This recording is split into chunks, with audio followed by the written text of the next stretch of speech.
Okay, we're going to delve into social constructionism. In order to explore this, we're going to take a bit of a step back first, take it back to basics, I suppose. And we're going to do this by thinking about how we know what we know. There are a couple of ways to think about the social world. There is reality, that the world is full of real things that are knowable, but that typically we can't always know directly and completely. For example, the Earth, I imagine we all agree, is a three-dimensional globe, but few of us have actually been high enough into space to see it as such. But we've heard from other people who've been there, we have knowledge about science and how it works, so we kind of accept it to be true. It's a real thing. The other way of considering the social world is that it's entirely the creation of human minds. The philosopher Immanuel Kant suggested that everything we see, think, and describe is a product of our own minds. We use words to describe, create, and shape the world that we live in. Language has a huge role to play. Wittgenstein stated that language makes us social, and surely we're social animals. So let's put some theoretical language around these ideas, and let's see if I can pronounce a couple of these words. Let's start with positivism. So what's positivism? Well, it's a philosophical theory about knowledge, the how we know what we know bit. It's a belief that it is possible to establish an objective truth, a fact about things, seeking to verify or falsify ideas or hypotheses. In social sciences, it would be an attempt to apply the same approach as you would to natural sciences. Some would argue that this is not possible or indeed helpful when it comes to the social world. Positivism would search for concrete causes, causal links.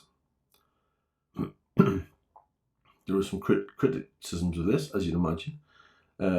Nature, things like physics, chemistry, for example, are a set of impersonal forces, but society involves a mixture of forces. The individual for a start, the political climate, the culture, and decisions and actions that people carry out that they make in some ways for themselves are also part of that puzzle, if you like. So how human beings interpret a situation is crucial. So there's no one answer, because we're all going to interpret things differently. We'll have a look at that. Social sciences, therefore, is concerned with meanings and reason rather than causes, you could argue. Positivism looks for certainties, and some of the ideas we're going to look at say that those certainties aren't there, I suppose because they're kind of filtered through the human mind. So moving on from that, that takes us kind of to an idea called postmodernism. This school of thought rejects the notion of objective truths, of natural laws and grand theories for explaining human behaviour and the world. It's critical of the idea that developments in science and technology will inevitably lead to improvement, modernism. This is interesting, a thing to think of when you have a moment. Are we better off as a consequence of the modern world?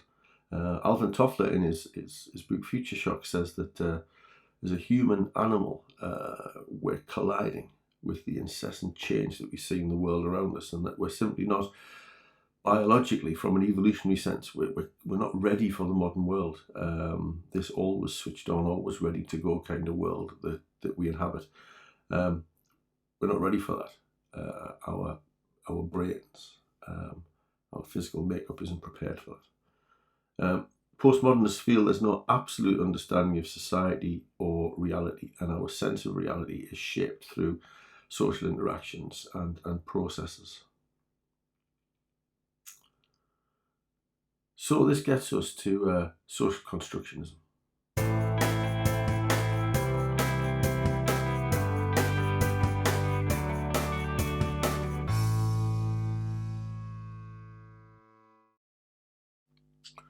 Social constructionism is a theory that explains how human beings understand the world around them, how people mentally construct understandings, social rules and attitudes.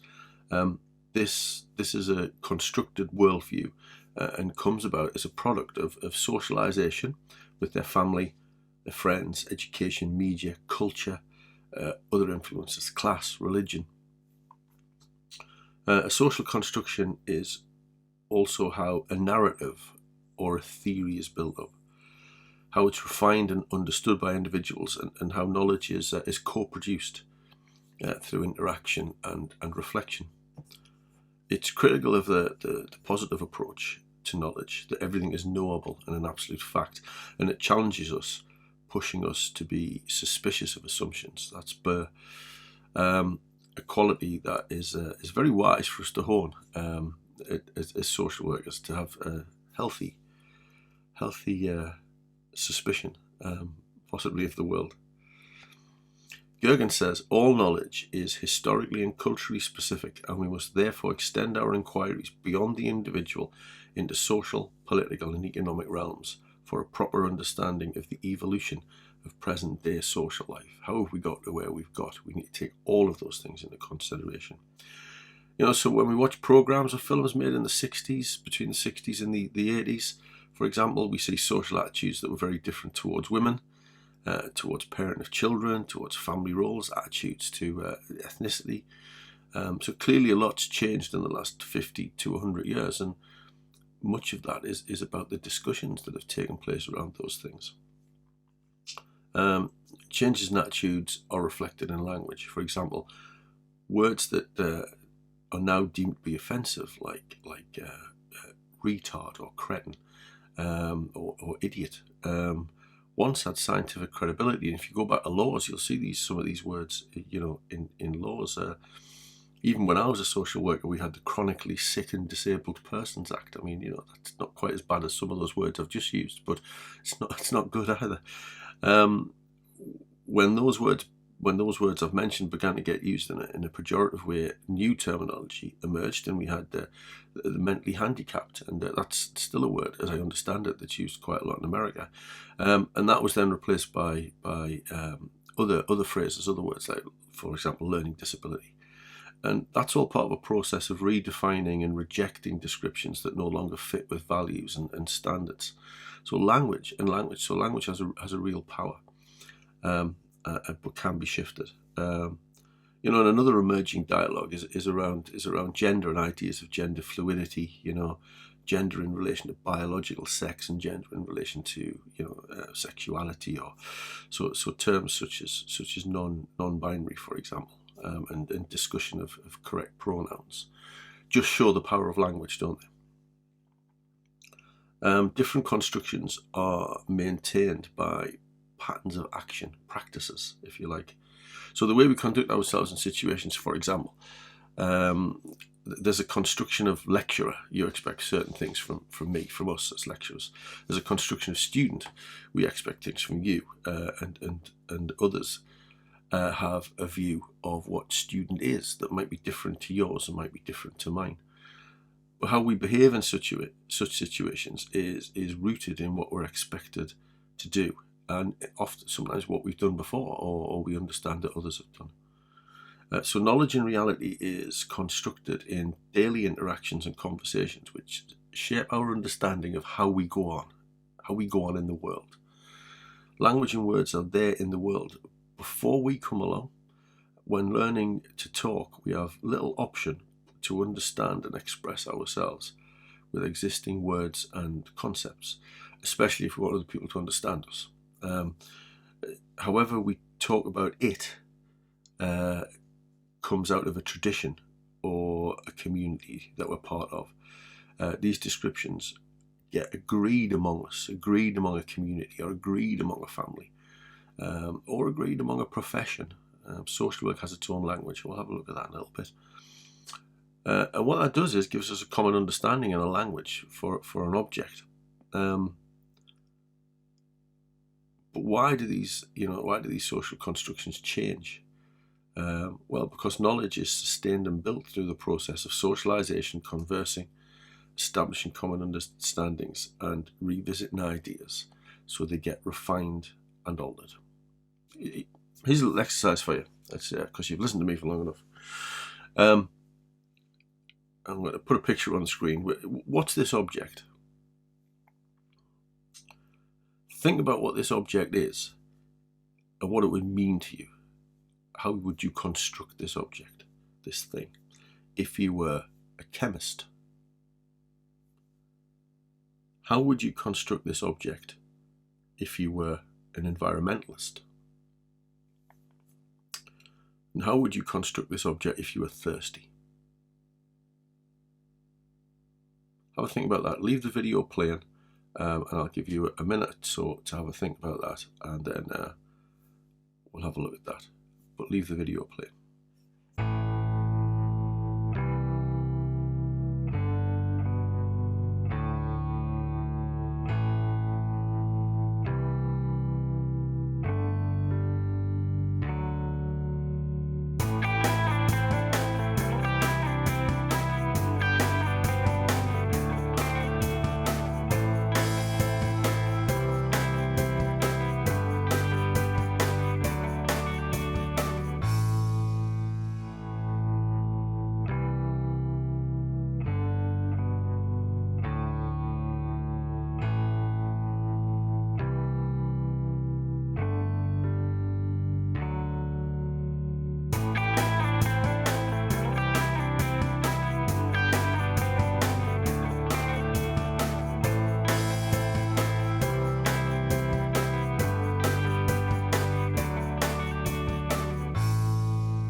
So I wonder what you got.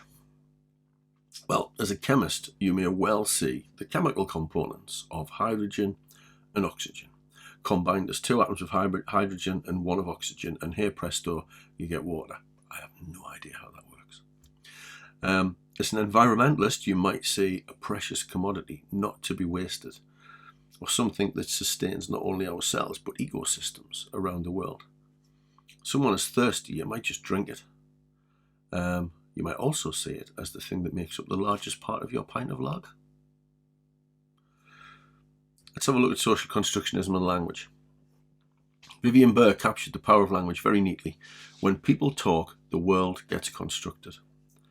If you've ever had the experience of trying to communicate with someone who speaks in an entirely different language from you, you may have encountered the moment where you both point at an object and say its name. Now you both have a word for that object that you can use, and you have an understanding that this word to you means that, and to the other person means the other thing. Parents will experience the same when young children are building their vocabulary. Well, it's a very simplistic comparison. The point is that when we communicate, we use language to express ourselves, to describe the world, and to convey what we mean to others. While we're doing this, we're building knowledge and we're learning from one another. The meanings and the knowledge are refined, they become more nuanced and sophisticated, a fluid process. We talked about that development of language before. Burr says knowledge is not something a person has, but something that people construct together. That's that co-production again. Language has a power. It's used both to describe things, but it also defines things. That's what we're saying there, isn't it? That's what we've just been saying, really. Harari, in his book *Sapiens*, explains that as a human animal, we're the same as a starting point, at least, as other animals. We look at things from a subjective and objective point of view. Objectively, we know that things are hard when we walk into them. We know things are wet when they get poured over us.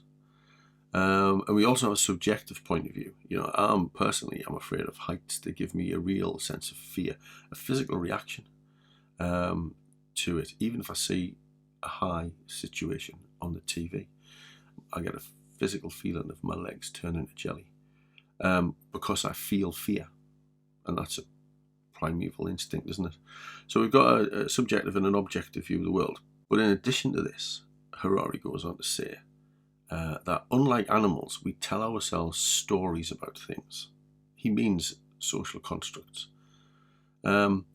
But also our family and our culture and the media also tell us stories about these things.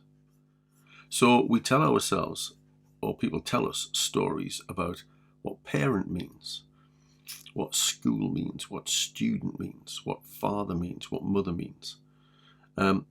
We have an idea for ourselves sometimes, but that idea is born out of the stories we've been told by others, maybe by our cultural position or through what we've read. So those words that we've constructed both describe and define something that will have some similarities with others, but may also be nuanced, may also be slightly different, and in some cases, possibly across culture, for example, possibly across cultures, may be very different.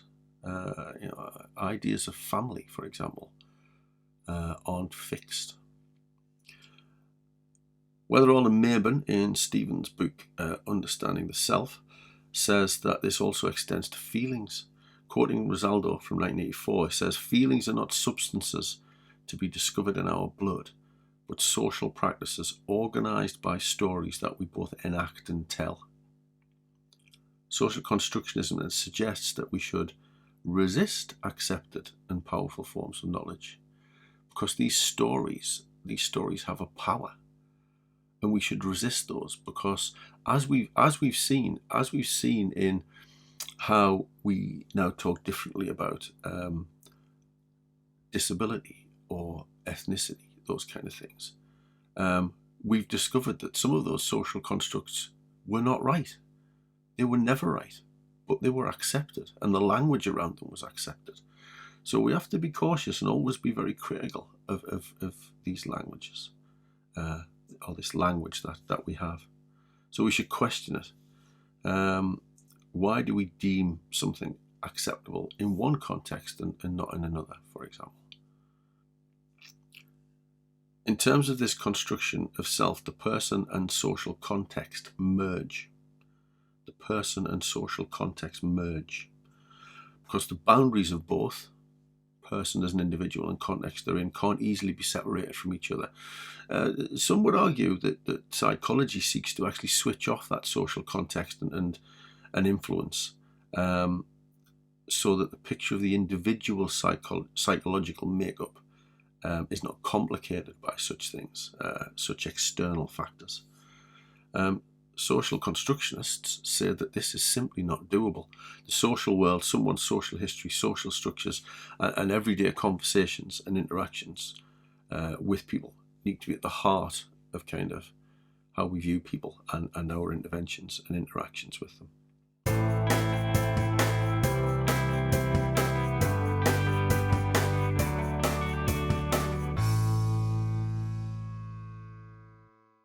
Social life is made of language.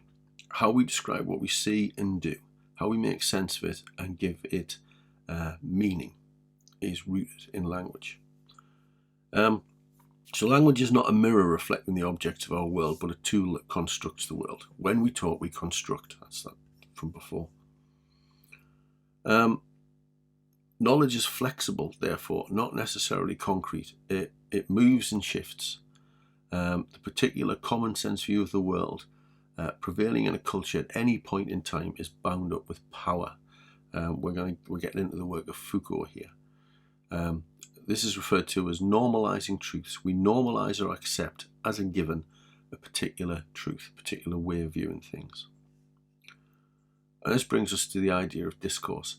Discourse, as defined by Foucault, refers to ways of constituting knowledge and, together with social practices, forms of subjectivity, how the subject views the world, and power relations. These form more than ways of thinking, but actually produce meaning. So there is meaning in this. So discourse is a systematic ordering of language involving certain rules, certain terminology, and certain conventions. So there's a legal or medical discourse. There's a way health professionals talk to each other, or the way solicitors and lawyers talk to each other. And there's a social work discourse. Social work has a whole language of its own. There's a way that social workers talk to each other about, assessment, care plan, safeguarding, capacity. All of these things have very specific meanings within social work discourse. and those words hold power. It's a group of statements which provides a discourse, is a group of statements which provides a language for talking about a particular kind of knowledge about a topic. This leads to social practice or sites of practice that perpetuate that view of the world and can marginalize alternatives. So we're not critical of these ideas, we just accept them. Yeah. It gives us a particular way to look at things that may prove hard to shift. Well, because if everybody's thinking in that way, then it must be right, surely. But maybe it isn't. One of my managers had a thing on their wall that said, just because no one else is doing it doesn't make it wrong, and just because everybody else is doing it doesn't make it right. These discourses create opportunities for power. Powerful knowledges, which is part of the Foucault argument, keep us in order and get us to control ourselves, even though we might think we're free agents. So how we construct our reality, the things around us, is influenced by others, family, friends, colleagues, by things like the media and government. And these constructs have a power that is found in them and in language. Language constructs a description and a definition of something, and it could be argued gives power over people.